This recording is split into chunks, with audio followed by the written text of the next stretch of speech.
8h15, vous êtes toujours sur Studio Kalita et notre premier invité dans cette heure d'actualité israélienne et internationale, le maître David Djaoui. Bonjour David, merci d'être avec nous ce matin. Bonjour Olivier, bonjour à tous. Vous êtes avocat international et vous êtes aussi spécialiste de sécurité. Et nous parlons avec vous de la conférence sur la sécurité, justement, qui se tient actuellement à Munich et qui s'est tenue hier à Munich avec le discours très remarqué du Premier ministre israélien. Avant de parler de ce discours, David, racontez-nous, dites-nous un peu l'importance de cette conférence à Munich. Alors la conférence de Munich, c'est un événement qui a lieu tous les ans depuis maintenant 55 ans. On est dans sa 55e itération et a la particularité de placer ou de marquer les grands événements géostratégiques qui coloreront l'année à venir. On se souviendra notamment en 2007 de l'intervention de Poutine qui rageait contre les sanctions américaines et qui annonçait, si vous voulez, sa grande stratégie d'opposition à l'Occident qui le mènera d'Ukraine jusqu'en Syrie et la position que nous lui connaissons aujourd'hui au Moyen-Orient. C'est donc un événement que l'on regarde qu'on regarde un peu à la loupe dans le monde géostratégique. Et cette année, on notera pour la première fois de son histoire l'intervention, la présence d'un Premier ministre israélien. Alors, qui participe justement en général à cette conférence? Vous l'avez dit, c'est la première fois qu'un Premier ministre israélien s'y rend. En général, c'est plutôt des ministres de la Défense, ceux qui sont responsables de sécurité, qui participent à cette conférence? En général, en effet, vous l'avez bien dit, la conférence de Munich se répartit entre trois acteurs généralement. Ce qu'on appelle les technocrates de la défense et des affaires internationales, ce sera les chefs les grands généraux de différents pays, les têtes de ministères de la défense, etc. Le deuxième pendant, ce sera les politiques. En général, on constatera plutôt des ministres de la défense, des ministres des affaires étrangères, et bien sûr, vous avez une présence également de sociétés sécuritaires, de la société civile dans ces itérations sécuritaires. Les premiers ministres et les présidents, c'est vraiment les invités d'honneur et ce n'est pas une habitude, ce n'est pas systématique à la conférence de Munich. Alors c'est un peu la conférence de Munich, c'est un peu ce qui est à l'économique la conférence de Davos. Et hier donc le Premier ministre israélien a fait un discours qui a été donc très remarqué avec justement en présentant cette partie du drone iranien qui a été retrouvée sur le sol israélien. Est-ce qu'il y a une raison particulière pour laquelle cette année Benjamin Netanyahou s'est rendu à Munich?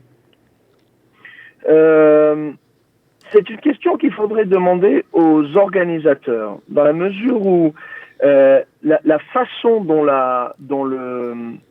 l'emploi du temps des conférenciers a été organisé, et notamment le choix de faire parler le Premier ministre israélien Bibi Netanyahou et tout de suite après le ministre des Affaires étrangères iranien, on a l'impression qu'il y a eu une petite mise en scène. Alors est-ce que les organisateurs ont voulu créer le scoop ou est-ce que ça reflète simplement le pressentiment que la nouvelle arène géopolitique de l'année 2018 sera cette confrontation israélo-iranienne? On ne le saurait trop. En tout cas, ils ont l'un et l'autre très bien joué le jeu. D'abord, Bibi Netanyahou en prenant les devants, en mettant tout de suite l'Iran au centre de son discours et en présentant cette pièce de drone, et ensuite l'Iran en traitant, si vous voulez, Bibi Netanyahou de polichinelle. Donc quelque part ils ont très bien joué le script. si vous voulez. C'est une certaine mise en scène, mais en tout cas, est-ce qu'il faut voir dans cette intervention de Benjamin Netanyahu et sa participation aujourd'hui aussi à cette conférence à Munich, un rapport avec le fait que dans quelques mois, d'ici un ou 2 mois, le président Trump doit se prononcer une nouvelle fois sur l'accord avec l'Iran et peut-être justement que les États-Unis décideraient de se retirer de cet accord qui a été signé il y a quelques années? Certainement. Certainement, le Premier ministre Netanyahou, au-delà de sa critique de la politique iranienne au Moyen-Orient, a directement attaqué l'accord nucléaire en comparant notamment cette concession faite par l'Occident à l'Iran à la concession faite par les forces alliées à l'Allemagne nazie lors du traité de Munich, justement. Donc ce parallèle que le Premier ministre Netanyahou tire est directement destiné à soutenir une éventuelle répudiation par les États-Unis de l'accord iranien. Est-ce qu'il y a eu d'autres interventions intéressantes au cours de cette conférence que vous avez suivie? Alors, le grand thème, si vous voulez, de la conférence de 2018 et qui a été, malheureusement, j'ai envie de dire, et qui est passé un peu au second plan en raison notamment de la couverture médiatique qui a été faite de la confrontation entre Netanyahou et le ministère des Affaires étrangères italienne, c'est le thème de la cyber security. Ouais. C'était supposé être vraiment le grand thème de la conférence cette année. C'est véritablement l'enjeu des 10 premières années en termes sécuritaires.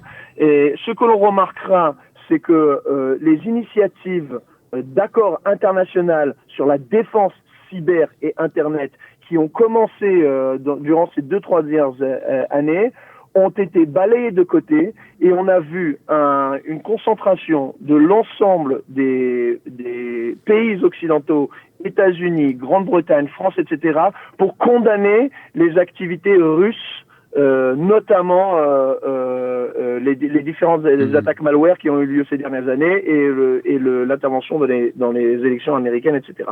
Donc c'est-à-dire qu'on a vu plutôt qu'un effort de coopération pour essayer de dégager des normes internationales applicables en termes de conflits dans le monde cyber, plutôt une tendance à chercher un bouc émissaire, lancer des accusations. Donc on va voir pour les prochaines années certainement une logique de confrontation dans ce domaine-là et non plus une logique de coopération qui semblait être celle qui se dégageait dernièrement. Et ce sera ma dernière question justement sur la cybersécurité qui devait être donc le sujet principal de cette conférence de Munich. Vous pensez, vous, en tant que spécialiste de sécurité, que c'est le prochain grand fléau de la sécurité internationale ? Fléau ou non, seul l'avenir nous le dira et seule la façon dont nous abordons ces défis pourra le déterminer. Certainement, c'est le grand enjeu. C'est le grand enjeu dans la mesure où nous avons aujourd'hui la capacité clairement déterminée, notamment lors du virus Stuxnet lancé par, soi-disant, lancé par les Israéliens et les Américains contre l'Iran, la capacité par les voies de virus informatiques, d'affecter directement les capacités énergétiques, stratégiques d'un pays. Et cette possibilité, aujourd'hui, elle est entre les mains d'acteurs étatiques, mais on pense également que très bientôt, ce sera un outil qui pourra être utilisé par des acteurs non étatiques et notamment par des groupuscules terroristes. Donc c'est véritablement un enjeu fondamental. Il ne faut pas négliger ce qu'on appelle les armes de conflit conventionnelles, mais certainement le grand enjeu, ce sera de savoir comment on va réguler les conflits dans l'espace Internet. Pour les prévenir, pour leur donner la structure normative que l'on connaît aux conflits armés aujourd'hui. David Djaoui, merci pour ces explications sur la conférence de Munich. Bonne journée à vous. Merci, bonne journée. 8h et presque 24 minutes, l'heure de retrouver Eliana Gerfinkel, Un jour, notre histoire, qui nous parle aujourd'hui du décès du Rav Auerbach.